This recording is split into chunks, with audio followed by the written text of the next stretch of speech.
ओम तत्व सत्य। गीता का दूसरा अध्याय 72वां श्लोक। पिछले श्लोक में भगवान ने कहा कि कामना, स्पृहा, ममता और अहंकार से रहित होने पर तेरी क्या स्थिति होती है, इसका वर्णन इस श्लोक में कर रहे हैं। हे पृथुनंदन, यह ब्राह्मी स्थिति है। इसको प्राप्त होकर कभी कोई मोहित नहीं होता। इस स्थिति में यदि अंतकाल में भी स्थित हो जाए तो निर्वाण, शांत ब्रह्म की प्राप्ति हो जाती है। ये क्या है? देखिए आप, ब्राह्मी स्थिति क्या है? ब्राह्मी स्थिति का मतलब है कि हम अपने मूल स्वरूप को समझ पाते हैं, मूल स्वरूप को जान पाते हैं, और इस पूरे मनुष्य जन्म का एक ही उद्देश्य है कि हमें ब्राह्मी स्थिति किस प्रकार प्राप्त हो जाए। और एक और बात भगवान यहां क्या कह रहे हैं कि ये ब्राह्मी स्थिति एक पल में भी पाई जा सकती है। मतलब जिस वक्त तेरे प्राण जा रहे होंगे, यदि प्राण जाते वक्त भी तू ब्राह्मी स्थिति को प्राप्त हो जाएगा तो तू ये तेरे किए हुए तमाम कर्मों से मुक्त होकर के निर्वाण को प्राप्त हो सकता है।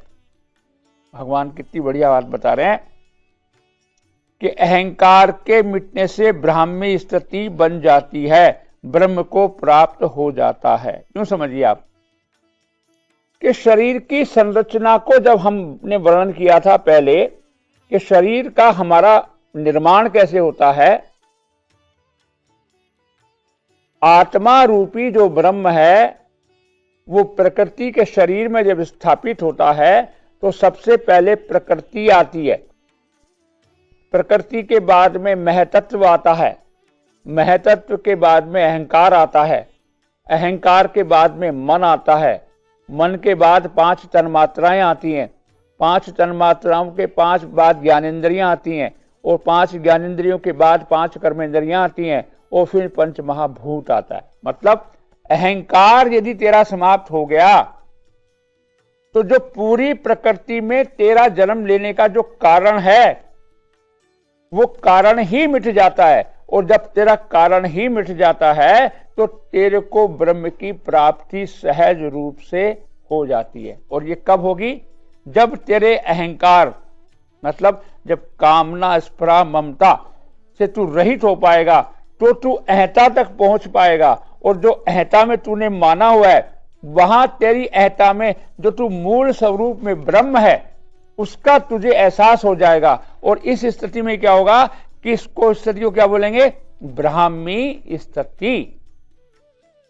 ब्राह्मी स्थिति मतलब जो तेरे मूल मोक्ष का उद्देश्य है, अहम ब्रह्मास्मि, अपने आप को ब्रह्म बनाना, अपने आप को ब्रह्म में लीन कर देना। ये स्थिति कब आएगी? जब तू इन सब बातों को, कामना, स्पृहा, ममता को अहंता सहित तेरी अहंता में बिठा लेगा। क्यों? क्योंकि देखिए, आपने अपनी अहंता में जो जो बिठाया वो आप बन गए। तो बिना इनके मिटाए, कामना, स्पृहा, ममता के मिटाए बिना उस अहंता में कभी भी ब्रह्म की स्थिति नहीं आ सकती है। तो भगवान क्या कह रहे हैं कि इसको मिटाने से तेरी स्थिति ब्रह्म में आ जाएगी। अब ये स्थिति क्यों आती है? क्यों? क्योंकि इसको अगर आप देखते हैं तो मूल रूप से आपके अहंकार में बैठा हुआ ही है कि आपकी जाति, आपका नाम, आपका काम, आपका कर्म। क्यों? कहां बैठे हुए हैं? ये सारी की सारी बातें आप देखेंगे तो ये अहंता आपके उसमें अहंता में बिठी हुई है। और उस अहंता में बैठने के कारण ही आप में अहंकार आता है।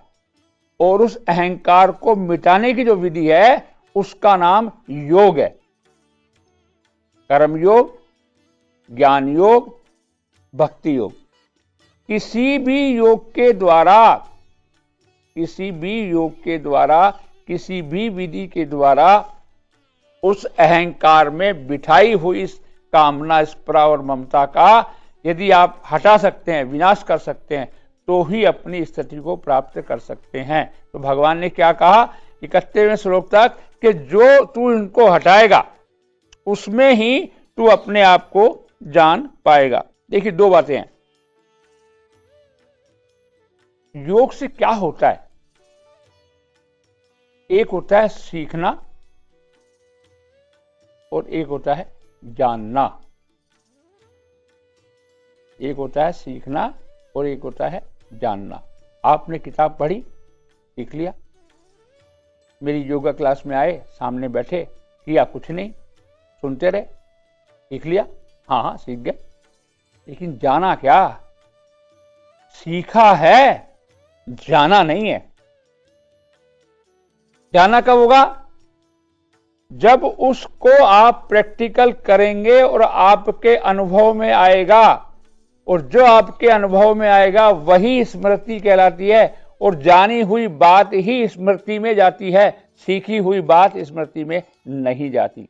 तो भगवान यह क्या कह रहे हैं कि जो तू सुन रहा है, जो तू कर रहा है, क्यों? क्योंकि जब तक तू इनको करेगा नहीं, एक किताब को पढ़कर आप सीख तो सकते हैं, जान नहीं सकते।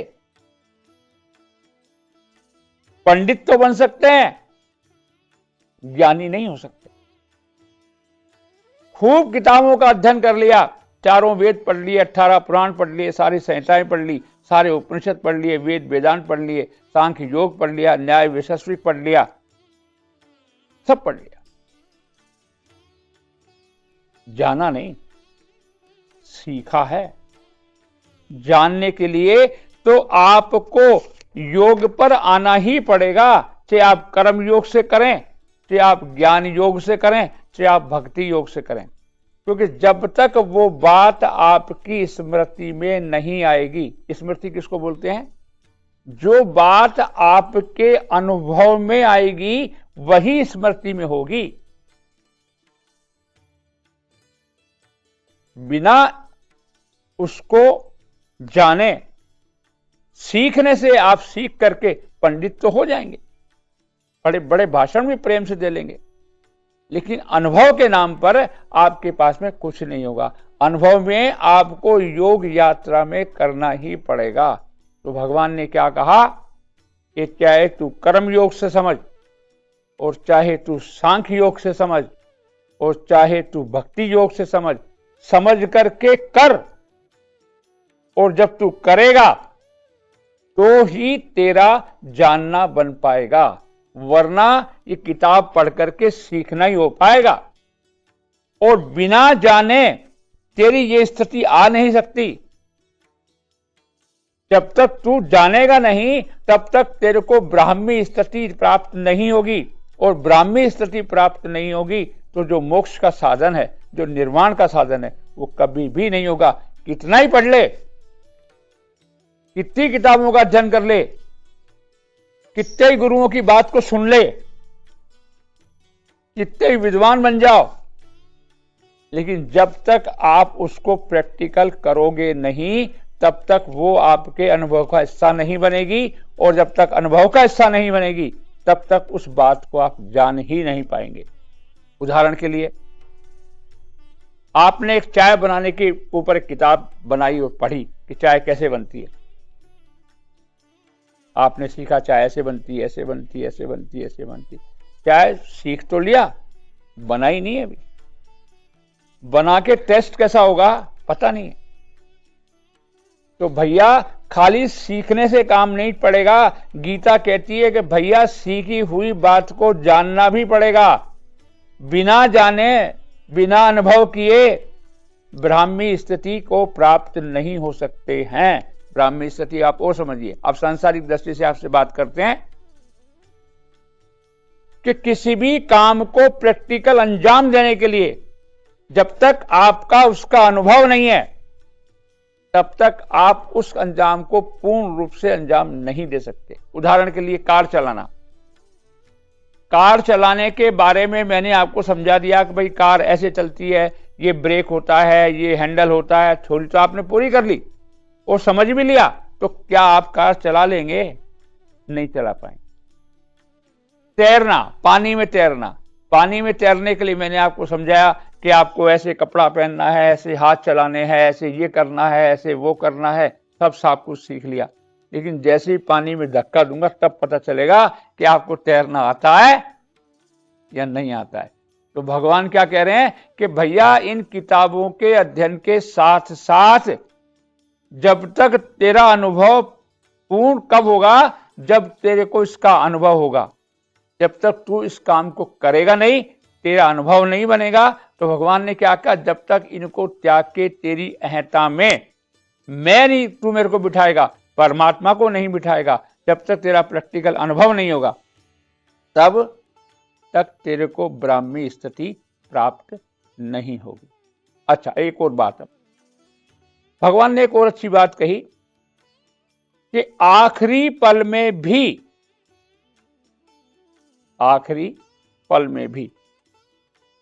कितनी बड़ी सुविधा दी है आपको। देखिए, जीवन भर आपने क्या किया,